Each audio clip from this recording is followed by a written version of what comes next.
Iniciar con este tema y vamos a iniciar, si les parece a ustedes, con el por qué llegaron, si es que el sistema o el Estado venezolano cumple con las condiciones y garantías para sus ciudadanos. ¿Por qué llegan estos casos, Alfredo, desde tu punto de vista, estos que mencioné hace un momento, a la Corte Interamericana y son aceptados? ¿Por qué llegaron hasta ahí? Bueno, fíjate, es importante no solo analizar el caso venezolano, hay que analizar que la Comisión Interamericana de Derechos Humanos está constituida desde 1969 y, por cierto, por decir casos desaparecidos en Argentina fueron conocidos por la Comisión Interamericana de Derechos Humanos, y las madres, pues, hoy día de la Plaza de Mayo saben que la Comisión Interamericana fue el que abrió la posibilidad a que esos casos se conocieran. Pero en el caso venezolano, por decirte, como de alguna manera lo decíamos ayer, un caso que para nosotros es fundamental, el del 11 de abril, de los 8 asesinados que representamos. ¿Por qué llega la Comisión Interamericana de Derechos Humanos? Pues por el hecho de que en Venezuela las investigaciones quedaron archivadas, y eso hoy día, luego de 10 años del 11 de abril, los casos que nosotros representamos simplemente no pasaron de la fase preliminar de investigación. ¿Por qué llega el caso de Francisco Uzón, el general Francisco Uzón, a la Comisión Interamericana de Derechos Humanos?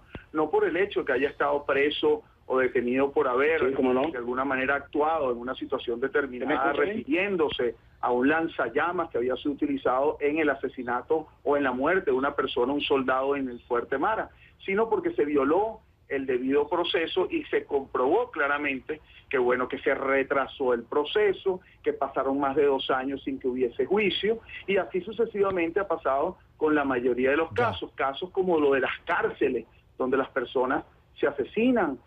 ¿Por qué llega la Comisión Interamericana de Derechos Humanos? Pues porque continúa el hacinamiento en las cárceles, porque continúa el tráfico de armas, porque continúa el tráfico de drogas, perdóname, y no hace nada la justicia. Te voy a interrumpir porque vamos a ir balanceando los tiempos para que no nos pase lo mismo de ayer. ¿Cómo no? Alberto, te escuchamos ahora con tu punto de vista, con la misma pregunta que le hice a Alfredo.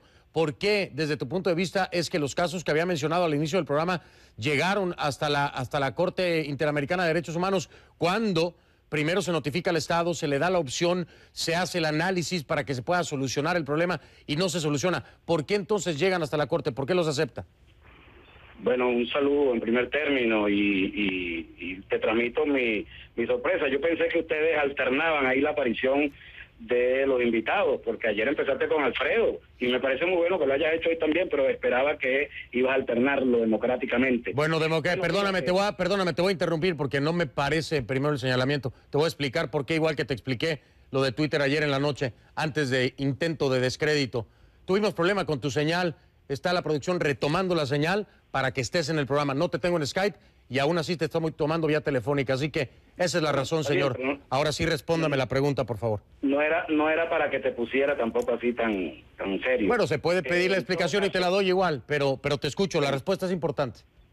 Bueno, fíjate tú, lo que sucede es que hay que visualizar esto en todo su contexto ampliado. Lo que está sucediendo en Venezuela no es un asunto solamente atinente al tema de la Corte o de la Comisión Interamericana de Derechos Humanos. En Venezuela se está dando, como tú lo sabes, un proceso de transformación profunda del modelo de sociedad que pasa por la transformación del Estado. Y nosotros estamos empeñados en Venezuela en avanzar lo más rápido posible en esa transformación, porque todavía está pesando sobre nuestros hombros el daño terrible que le ha hecho a la sociedad venezolana el modelo neoliberal capitalista que defiende la oposición venezolana y de la cual es vocero Alfredo en este momento en este programa.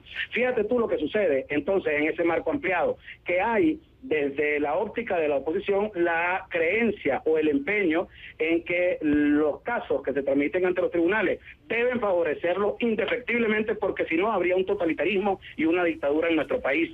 Solamente aquellos casos que los favorecen a ellos no los objetan, tanto en los tribunales como en cualquier otra instancia, como por ejemplo en el Consejo Nacional Electoral, que cuando las elecciones los favorecen a ellos, esas elecciones no son objetadas para nada.